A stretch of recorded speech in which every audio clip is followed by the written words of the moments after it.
Hi,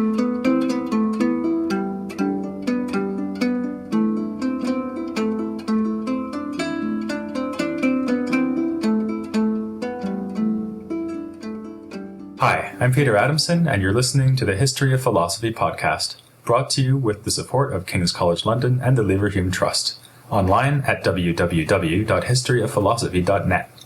Today's episode will be an interview about Augustine's ethics with Sarah Byers, who is an assistant professor of philosophy at Boston College. Hi, Sarah. Hi, Peter. Nice to have you on the podcast. Thanks very much. It's good to be here.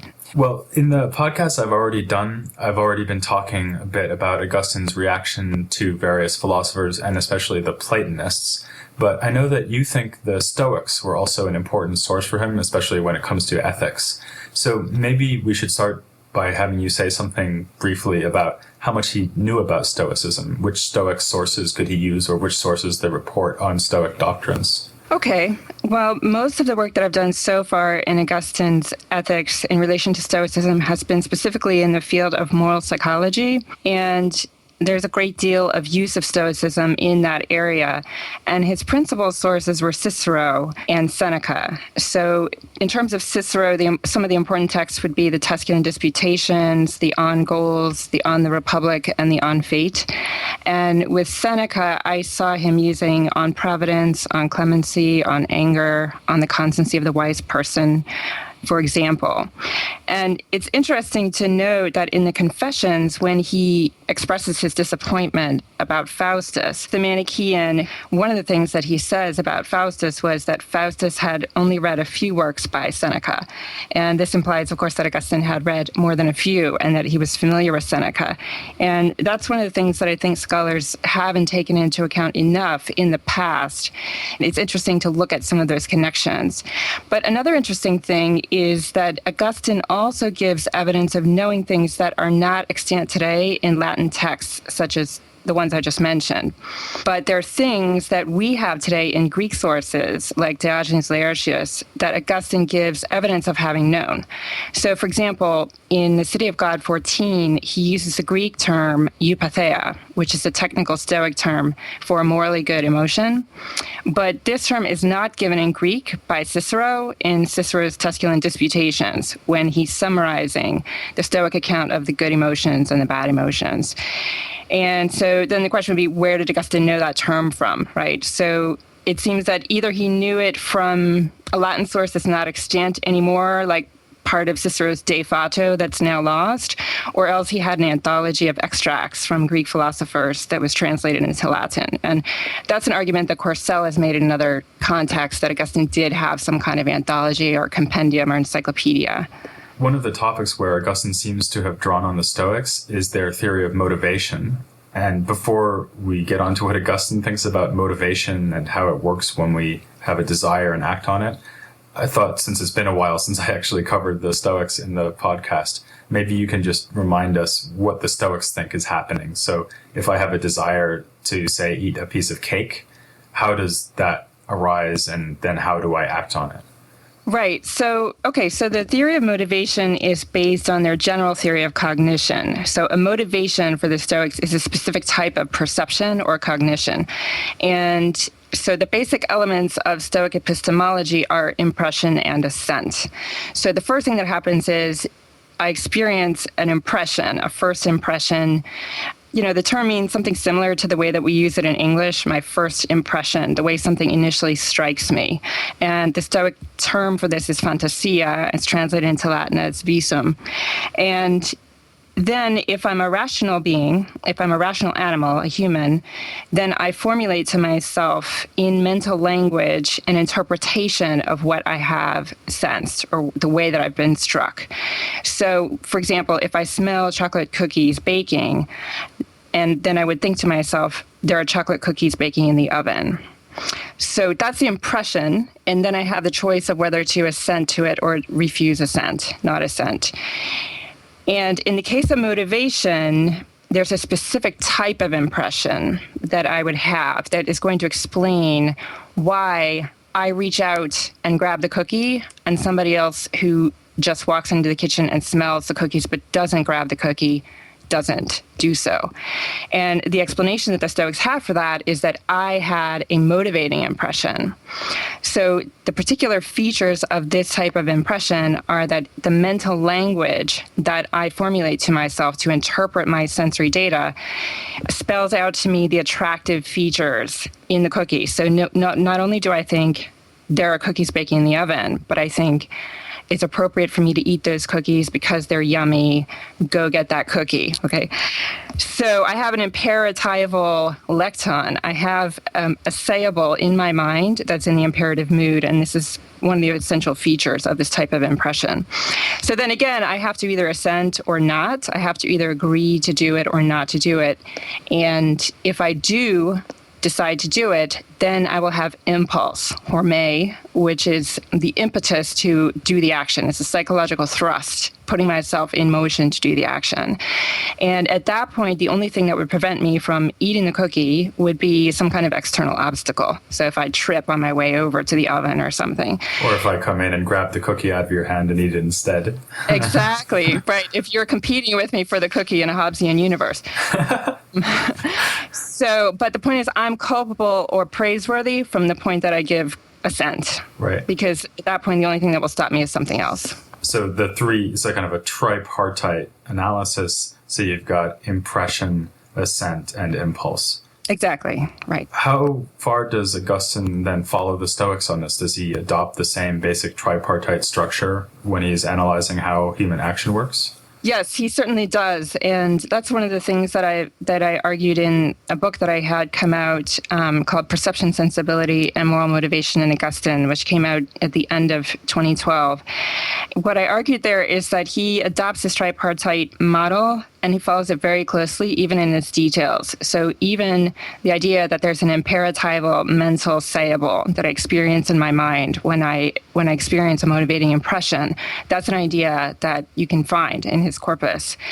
He uses the word suggestio, for example, as a technical Latin term to render the Greek phantasia hormetike. So that's fairly extensively used by him. And, one example in a famous text where he's doing that is in Confessions, Book 8, where he has these sort of warring motivations. He's attracted to the virtue of continence, but then he's simultaneously or shortly thereafter, he's also attracted to the contradictory incontinent actions that his old habits are proposing to him. And so in that case, he's using the word suggestio, and he's talking about a continence appearing and having quasi-speech. And so I argue that that's an example of him using this model of the motivating impression that has mental language. And it's also found extensively in his sermons that he uses this same model. You see the word suggestio also appearing there over and over again, used in the same way. He does distinguish himself from the Stoics by trying to synthesize a Platonic eros theory with this account of motivation. And the way that he does that is to say that in the higher part of the mind, the intellect recognizes intelligible goodness and beauty in certain types of actions or in certain types of objects. And then as a consequence of perceiving the goodness of an object, the mind in the lower part of the reason, in the ratiocinative, discursive part of the reason, the mind then experiences the mental language and, all the other things that happen in the Stoic model are happening in that discursive lower part of the mind. So that would be something that he adds to this Stoic theory, but he does so in a way that I argued was coherent in the sense that you have two different powers of the mind doing these different things, and that they're aimed at different intentional objects. So the love or the attraction for the object is precisely for an object or a state of affairs. And the motivating impression is about an action, doing an action. So the two things work together in tandem. Right. But it still sounds anyway like it's more of a Stoic theory with a bit of Platonism added on top, rather than what you might have expected, which is a Platonic theory with traces of Stoic terminology or whatever. Yes, this is true. Certainly at the level of talking about the genesis of concrete actions and the amount of detail that he gives, all the detail that he uses and the way of talking about concrete actions is all from the Stoics. Interesting. Okay. Actually, if I could ask you something else you mentioned sort of in passing there, you said that a lot of his sermons contain this theory, or at least make allusions to this theory. And I think that's very interesting because to the extent that philosophers or historians of philosophy have drawn on Augustine's works at all, they tend to read things like the Confessions or On the Trinity or City of God, perhaps, the philosophical dialogues that he wrote early in his career, but they don't look at texts like the Sermons very often. So have you found that that's really rich hunting ground for philosophical ideas in Augustine? Yes, I have found that in this particular area of moral psychology, and I think there are several reasons, but just to name a couple of them. First of all, in the sermons, his goal is usually to exhort people to improve themselves morally. So obviously, if you want to exhort someone to improve herself morally, you need to try to help that person understand her present motivations, to become self-aware, and then consequently to reform, to come to want to do things differently or to do the right thing. Therefore, in the sermons, we sometimes get detailed descriptions of how motivation and temptation work, what's going on in the mind when we're tempted, when we're motivated, etc. And another case is the case of the passions. You know, in the sermons, he's dealing with ascesis, training in moral excellence generally. And so, like the Stoics, he thinks that some emotions are morally bad, and therefore in the sermons, he's explaining to people how bad emotions are generated in the psyche and how they can be forestalled or how they can be avoided. That brings us, though, to, I think, a very obvious difference between the Stoics and Augustine when it comes to moral theory, which is that the Stoics famously think that we should be trying to avoid all emotion. So the Greek word here is pathe. So they think that what we should be doing is making rational judgments completely unclouded by these emotions. Whereas, although Augustine obviously recognizes bad emotions, one of the themes that comes across in a work like The City of God is precisely that it could be good to have an emotion. So even something like grief, which the Stoics would reject. So the Stoics would say, you know, if your best friend dies, then the rational thing to do is accept that as part of divine providence. Whereas Augustine, by contrast, says that an emotion like grief could be appropriate, could be the right response to, say, the death of a friend. So how does Augustine defend the appropriateness of certain emotions when he's got this Stoic theory about assenting to these impressions? Right. I'm glad you brought this up because I think it's very helpful. Many people have a certain characterization of the Stoics in mind, which they're not quite aware of the fact that the Stoics have this category of good emotions called the eupathei. So it's very slippery in English sometimes to talk about different affective reactions and try to tie those to the Stoic categories and keep everybody on the same page. So basically the Stoics think that emotions are caused by judgments, that something good or bad has happened to me or is going to happen to me. Then they subdivide emotions into two categories, morally good and morally bad, depending on the truth or the falsity of the judgment. So I can have a good emotion if it's the result of a true judgment that something that's truly good or truly bad has happened to me or is going to happen to me. So far, Augustine agrees with the Stoics. He thinks that all of that is right. But the difference comes in what is really good and what is really bad for us. Okay, so in terms of the content of the actual propositions that we're allowed to assent to in order to have a morally good emotion, that's where the difference lies. So for the Stoics and Stoic value theory, the only thing that is good is virtue. And everything else is indifferent. And then the class of indifferent things are subdivided into preferred, dispreferred, and absolutely indifferent. So what the Stoics want to say is that the passions, the pathe, are caused by false judgments that something that's merely a preferred indifferent is really a good, basically. So I lose my job or I fall down on the ice and I break my hip and I think, oh, this is bad. And then I become sad and I grieve. And the Stoics want to say, no, you're wrong. That's not really bad. Because those things are preferred indifference, which means in the Stoic theory, the eudaimonistic theory of the Stoics, it means that those things are neither necessary nor sufficient for happiness. In other words, they don't matter for virtue. Virtue is the only thing you need to be happy. Right. Since having an unbroken leg isn't required for virtue, in the long run, it doesn't matter, even if it's preferred. It's rational to prefer to not have a broken leg. Right. So we're supposed to select things that are preferred, but we're supposed to do so with an absolute detachment and to always realize that it's not the preferred indifference that are the matter. They're not constitutive of our happiness. They're the material cause. They're the things that we're working with as we make virtuous choices in life, and that's why they're preferred. Okay, so they might be useful for doing more good to more people or something like that, but they're not intrinsically valuable. So virtue is the only thing that's necessary for happiness, and it's also sufficient for happiness.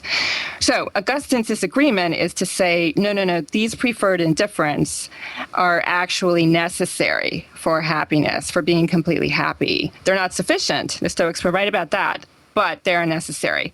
And so when I fall down and break my hip on the ice, I can think this is bad for me, and I can be sad. But he wants to still say, there is a radical difference in value between virtue and something like health. So when I fall down and break my hip, I can be sad, but I should be much less sad than I would be if I told a lie, because then I had done something against the virtue of honesty.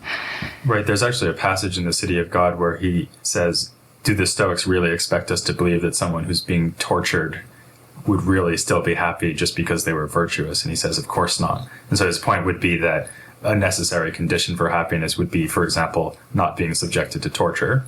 Right. Right. Yes. In light of the distinction you just drew, I'm wondering whether we could resolve what I saw as a tension in the City of God and talked about in the episode on that. Because on the one hand, he keeps saying, well, we'll only be happy in the afterlife. But on the other hand, he keeps saying the Stoics are wrong to think that it doesn't matter if I or my friends and family are subjected to misery in this life. And so reading the City of God, you keep thinking, well, wait a minute, do the things that happen in this world matter or not? And I guess what you're saying is that they do matter, because what happens to me in this life can destroy my happiness. For example, if I or my family is tortured to death. But nothing that happens in this life could be sufficient for happiness. Only God's blessings in the afterlife could be sufficient for happiness. Yes, I think that's generally right. I mean, one interesting thing to think about is that I think he believes that it's because the Stoics don't have an account of the afterlife that they have to do these mental gymnastics in which they want to claim that all the things that disappoint us in this life, like when our spouse cheats on us, or when we fall down on the ice, or when we can't eat the cookie, all those things, we have to tell ourselves that those things are not really things to grieve over. They're not really bad for us, even though our natural instinctive reaction is to recognize them as disappointments.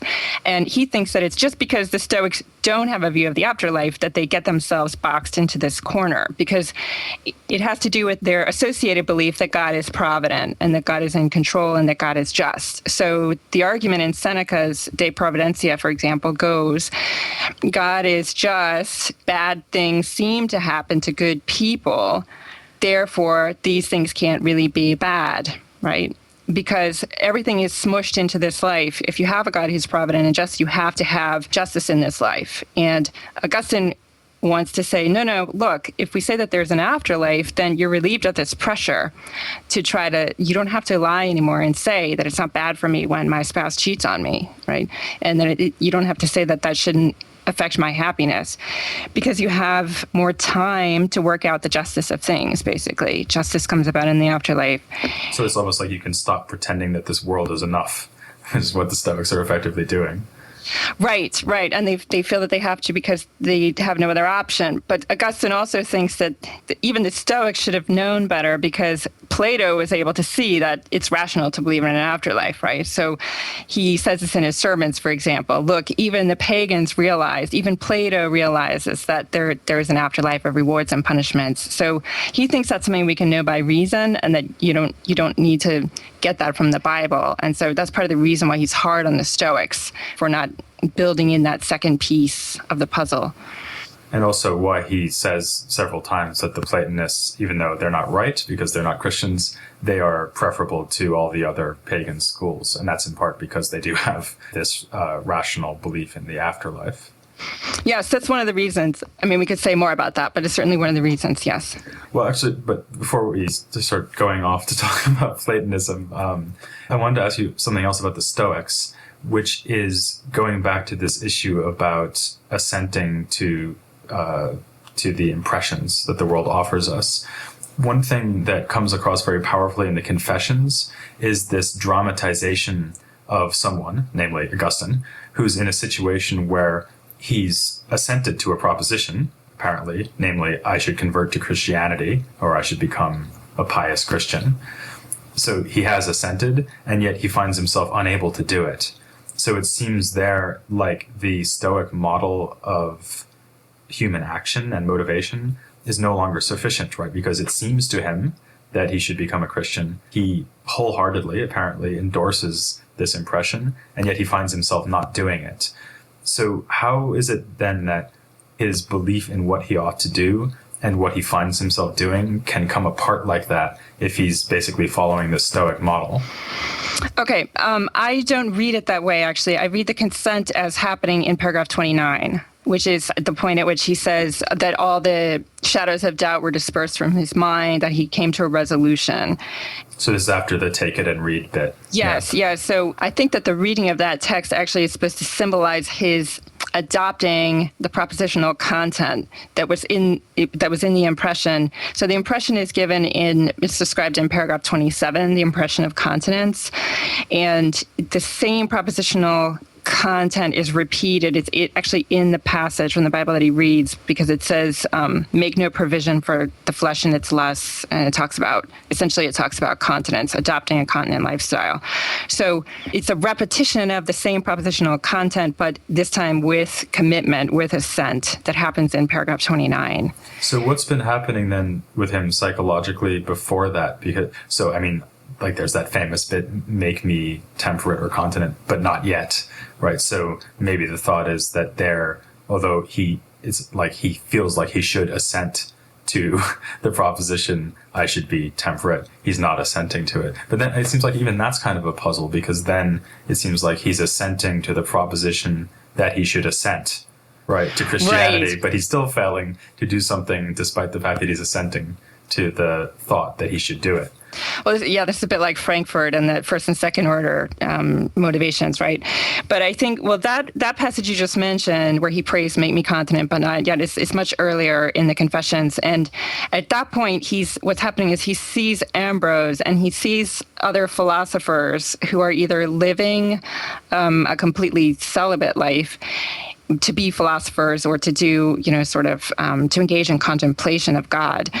And he sees that in some sense it's admirable, but he does not feel attracted to it for himself. So he doesn't perceive it as a good for himself. He just sees that, it's good for them. It's working for them. And if I were a different type of person, then maybe it would work for me.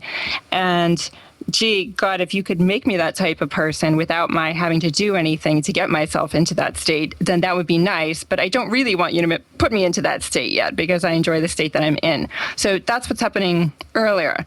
And then in Confessions 8, in chapter 27, he describes the first time that he actually perceives the virtue of continence or temperance as good for himself, as attractive and as good for himself, something that will make him happy in particular. But because he has this other habit, this habit of incontinent actions, as he calls them, there's a competition between this new motivation, the first time that he's motivated to be continent, there's a competition between that and his previous lifestyle. So now he has warring motivations, and the actual consent doesn't come until paragraph 29. And I suppose that if you had warring motivations, you could also kind of waver back and forth at the level of assent. So like one moment you might find yourself saying, yeah, I should really be a good Christian. And the next moment you might be thinking, oh, but that woman's really beautiful. I'd really like to pursue her, or whatever it is that he's thinking.